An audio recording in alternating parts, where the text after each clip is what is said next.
Welcome to an episode of Strategic Conversations. We host insightful discussions with top business leaders and top business minds. Today, we are hosting Mr. Clay Bretches, the Executive Vice President of Operations for Apache Corporation, also now known as APA. Mr. Bretches will be a speaker at the Houston Strategy Forum's upcoming 7th annual Upstream Symposium. We're excited to host him and we're looking forward to having a great discussion with him. I'm Ravi Kathuria, the president of the Houston Strategy Forum and author of the management and leadership book, How Cohesive is Your Company, and author of Happy Soul, Hungry Mind. Strategic Conversations is hosted by the Houston Strategy Forum. If you value these conversations, please hit like and subscribe to the Houston Strategy Forum's YouTube channel. Today's episode is sponsored by Cohegic, management consulting and executive coaching firm.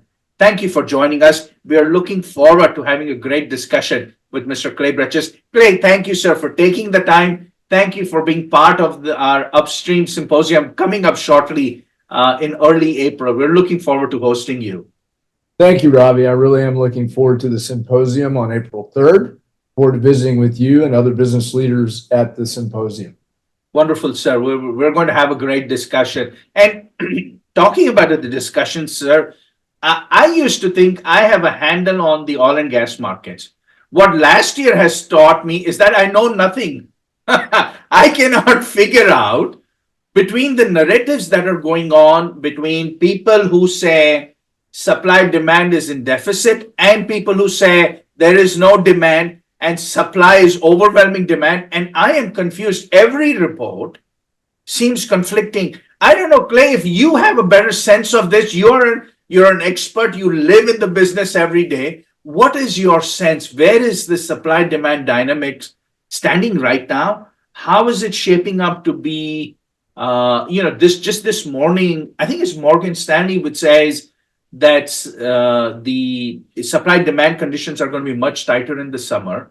But I want to know about 2024, and then in 2025, we had Miss Vicky Holub, the CEO of Occidental, say that it's going to be pretty tight conditions in 2025. I'd love to understand. Can I understand this, or is this, you think it's above my pay grade? Ravi, I think it's beyond all of our pay grades. But when I think about it in three key areas, and I share in your confusion, I think many do. But if you just start with the economy in general and what's going on, and you take a look at the Fed watchers, what is the Fed saying? What is the Fed doing? What are they signaling in an election year? It really does have an impact on the oil and gas markets, both supply and demand. We don't know what's going to happen with rates.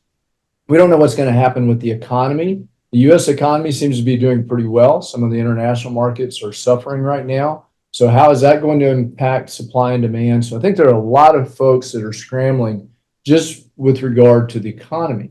Now, when you think about the oil and gas industry itself and on the supply side in terms of investment, a lot of uncertainty there. However, I would say that most producers are being very careful, very metered in their approach to growth. And they're taking a look going into this economy with a very metered approach. How are we going to do this? We don't want to get too far over our skis, so to speak, in terms of what it is that we're producing. We don't want to overproduce. The last thing that I would say, and I think this is something that has more long-term implications, but thinking about investment in the oil and gas industry recently has been primarily in the Permian. There are some mega projects around the world that are being invested in. Staybrook, our own project in Surinam. There are some of those major projects. But by and large, what you're seeing is incrementalism with regard to production growth. We're not seeing those mega projects that we saw years ago. And we all know, because we've seen this cycle many times, those of us who have been in the industry for a few decades, we know what happens. Yes. You have periods of underinvestment, and that leads to periods of high prices. And periods of high prices lead to these intervals of overinvestment. And we see low prices. And so cyclically, I think what we're seeing right now and have been seeing for the past couple of years is this underinvestment in the industry on the supply side. And therefore, I do think if we just think about what's going to happen to us from a supply standpoint, we will find ourselves in a situation where we're trying to catch up because we have not invested sufficiently in the industry overall globally. And, Clay, that has been going on for years. I remember I had hosted a Upstream Symposium back in 2014 when oil prices were, I forget, 120, 130 they had reached. And when I look back, that was the highest level of capex spending, right? And then 2020 was the bottom when oil prices, where you had to pay somebody $37 to take a barrel of oil, right? With that crazy day, with that one crazy day, right? And so this underinvestment has been going on, and we have all talked about, we have looked at that, and we have said it will impact supply. Now the U.S. is back again, over 13 million barrels a day in production, which is close to the high that we had reached pre 2009 in 2019. I think it was September, October timeframe when we had that. Now production fell and it's come back to 13 million, and it seems to be plateauing there. Yes. If demand grows up, do you think the US has capacity? We look at all these consolidations that is happening. And I also have a question about offshore versus onshore. If demand picks up, right? Where is that additional barrel going to come from? Can the US take production up to 14 million barrels, 15, or do you think where we are plateauing? We'll have to do a lot of exploration. I'm sorry, it's a complicated, and I've asked so many questions in that one question.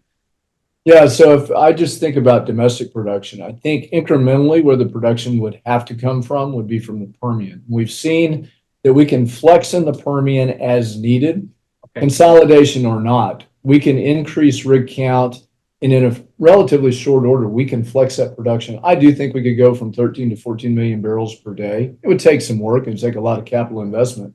Longer term, though, our lack of investment in the mega projects in the deepwater Gulf of Mexico, as well as other, getting outside of the boundaries of the U.S., but we just haven't seen that major investment. I think long term, that's problematic, and that's something that we're going to have to address. And if we want to get away from this Permian only solution, we're also going to have to think about where else can that activity occur. A lot of that activity could occur on federal lands, but we have to have access to those federal lands, as you well know. And that's very similar in situation and scope to what we're facing right now in the Gulf of Mexico. If you don't have the lease sales in the relevant areas, it just can't happen. And so that could create a bit of a catch in terms of supply for needed demand in the future, because as we start seeing that additional demand worldwide, Yes. and other economies come out of their own slumps, I do think it's going to really put a strain on the supply side of the market. Yeah, I want to discuss that at the symposium in detail. Both a couple of things that we have already touched about, the supply demand dynamics, the offshore versus onshore, but this whole demand picture, I want to get into it in detail. We'll have Dean Foreman, chief economist from the Texas Oil and Gas Association. He was chief economist at API. We'll have Brian Grudy from Baker Hughes and other speakers. But we get into this discussion because, we talk about the slowdown in China. Chinese economy is still growing. It's still 5%. It's still growing. The US economy is doing healthy. Europe pulled back a little bit. So the world economy is not going on a rapid pace, but it's still growing, right? And so when I look at the demand, I keep getting confused as we started, when people say, but the demand is slacking off. And we look at EV sales are moderating. I wonder if the narrative has taken hold of it much more than what physical realities is. So when do the physical realities resurface and drive the what true conditions are? That'd be very interesting to watch. Yeah, I agree. And I think what we'll see, and the market's always right. We know that to be true. And it will always correct itself. It's self-correcting. I think longer term, what we're going to see is more contango in the market. We'll see higher prices in the back months. We haven't seen that of late because there has been a belief that EVs were going to replace a lot of our diesel and gasoline cars. And so that has not come to fruition like many thought that it would. And I think now you have a lot of forecasters, prognosticators who believe that is going to be slower to develop. It will develop, but it will be slower to develop. And in the meantime, what do we need to do? And what does that demand picture look like for consumers who are in the market to buy new cars? So I think that is going to have some relevance. I think that's also going to reshape not only the demand picture, but it's going to reshape the financing side in terms of how these projects are financed. We've seen a bit of a absenteeism, if you will, by some of the investors in the space on the upstream side. Yes. They moved away thinking that we were going to quickly move to this EV market and that was going to have a substantial effect on demand. Now that we're seeing that that's not the case, I think some of those models have to be revisited, and we will see more investment and more capital that's available for those who are producing oil and gas. I love that point, and we'll discuss that more because, in a couple of years ago, we had the push towards ESG, and many of these large funds were refusing to touch the oil and gas sector. But recently, we see BlackRock and others now they're tempering and they're getting more nuanced in their investment. So that is welcome news, because we do know that the world is facing an energy crisis and a climate crisis, and we need to solve both. We cannot just solve the climate crisis and deprive the world of energy. That is not going to help people. That will have a huge impact on the economy and the livelihoods of people. And the lives also of people. We need to solve both of those. So investment strategy needs to be more nuanced. I love this discussion already, and I could go on, but I'm going to save this for our symposium on April 3rd. I hope everyone here listening will join us. Clay, what is going to be your message on April 3rd to the world? Your message to the world, sir. Well, I think it falls in line with what you and I were just discussing, and that's the idea of investment. And I think, using BlackRock as an example, we've seen a shift from just ESG focus to, okay, our investors do want returns at the end of the day, but the notions of economic rent from investment and environmental sustainability, they are not mutually exclusive. We don't believe they are at Apache. We can do both. Yes. And we are doing both. And I'll be very excited to talk about that at the symposium. We'll talk about some of our efforts. And our efforts, by the way, are much more near term. We're really making material difference in the environmental space, in the ESG space, if you want to call it that. Yeah. We made big headway there.